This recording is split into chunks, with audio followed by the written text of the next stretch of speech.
The Rwandan slaughter, 1994. A dim part in mankind's set of experiences. The Rwandan massacre of 1994, remaining parts quite possibly of the most nerve-wracking and grievous occasion in present-day history.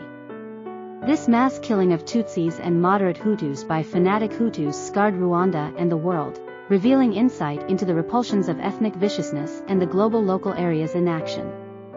This article digs into the complex authentic, social, and political elements that prompted the slaughter, the situation that unfurled during those critical months, and the fallout, featuring the significance of recollecting and grasping this dull part in mankind's set of experiences. Verifiable foundation. To fathom the Rwandan slaughter, one should inspect the authentic setting and the long stretches of ethnic strain that went before it. Rwanda, a little, landlocked country in East Africa, was home to two primary ethnic gatherings, the Hutus and the Tutsis.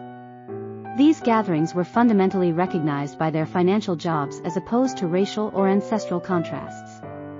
Hutus were generally ranchers, while Tutsis were steers herders and thought about an exclusive class. Pilgrim inheritance. The seeds of division were planted during Rwanda's colonization by Belgium in the mid-20th years. The Belgians executed a strategy of racial characterization, enlisting each Rwandan as one or the other Hutu, Tutsi, or TWA in view of actual qualities and monetary status. This erratic grouping exacerbated existing strains, as it set ethnic qualifications that had recently been more liquid. Freedom and ethnic legislative issues. In 1962, Rwanda acquired freedom from Belgium, and power elements moved fundamentally. The Hutus, who made up most of the populace, assumed command over the public authority, prompting a progression of Hutu-drove organizations that efficiently underestimated the Tutsis. Separation and brutality against Tutsis became typical, making way for the awful occasions of 1994. Antecedents to slaughter. A few vital occasions and figures. The years paving the way to the Rwandan massacre added to the emission of savagery in 1994. Habyarimana's system.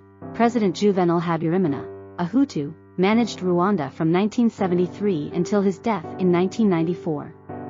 His system was set apart by dictator control and ethnic segregation, propagating the pattern of viciousness against Tutsis. Promulgation and dehumanization. Disdain. Promulgation was spread through different media, including the infamous radio-television Libre de Mille Collines, RTLM, which stirred up ethnic scorn. Tutsis were dehumanized, portrayed as cockroaches and foes of the state. Financial difficulties. Rwanda's economy battled in the last part of the 1980s and mid-1990s, causing elevated rivalry for restricted assets. This financial strain exacerbated ethnic pressures, as the decision Hutu first class scapegoated the Tutsis for the nation's misfortunes. The destructive flare-up. The destruction authoritatively started on April 6, 1994, following the death of President Habyarimana, whose plane was killed.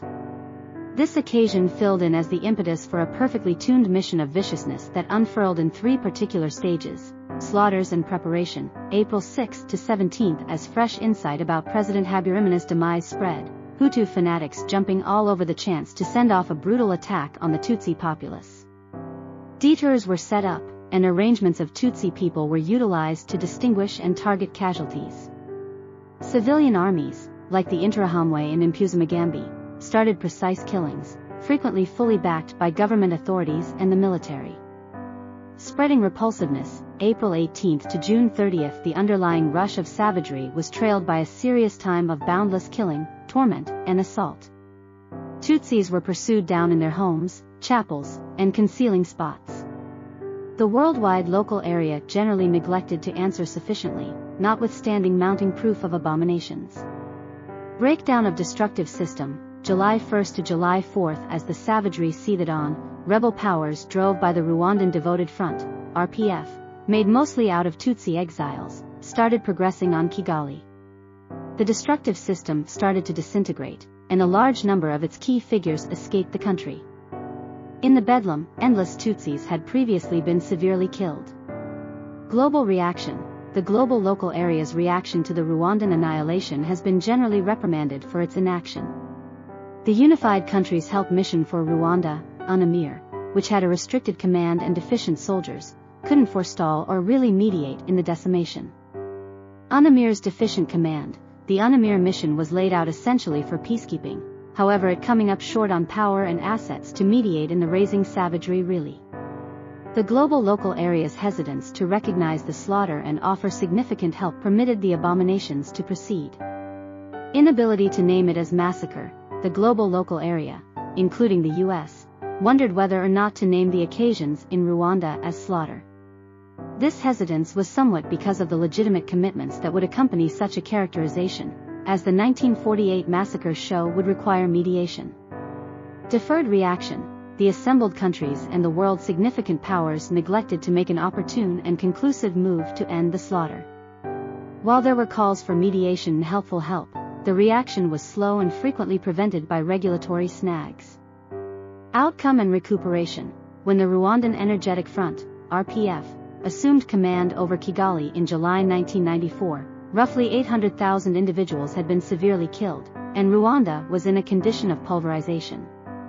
RPF's authority, the RPF's triumph prompted an adjustment of initiative and the foundation of a Tutsi-drove government. President Paul Kagame, a previous RPF pioneer, assumed control and started the overwhelming errand of rebuilding the country. Gacaca courts, with an end goal to address the staggering number of people associated with the slaughter, Rwanda laid out the Gacaca courts, local area-based councils that expected to give equity in compromise. These courts, while defective, assumed a part during the time spent public recuperating. Compromise and reintegration. Rwanda set out on a way of public recuperating and compromise. Endeavors were made to work with the arrival of uprooted individuals, advance discourse between ethnic gatherings, and reintegrate previous culprits into society. Illustrations and progressing difficulties. The Rwandan destruction fills in as a distinct sign of the disastrous results of ethnic contempt and the world's inability to mediate on time. Significance of worldwide obligation. The worldwide local area should perceive its liability to forestall and answer mass barbarities. The Rwandan annihilation features the requirement for quick, definitive, and facilitated activity even with such emergencies. The job of media and misleading publicity. The media's job in spreading disdain, promulgation, and affecting viciousness can't be undervalued. The Rwandan annihilation underlines the significance of countering disdain discourse and publicity right on time to forestall such abominations. The force of compromise. Rwanda's excursion towards compromise and reintegration exhibits that it is workable for a country to recuperate after such significant injury.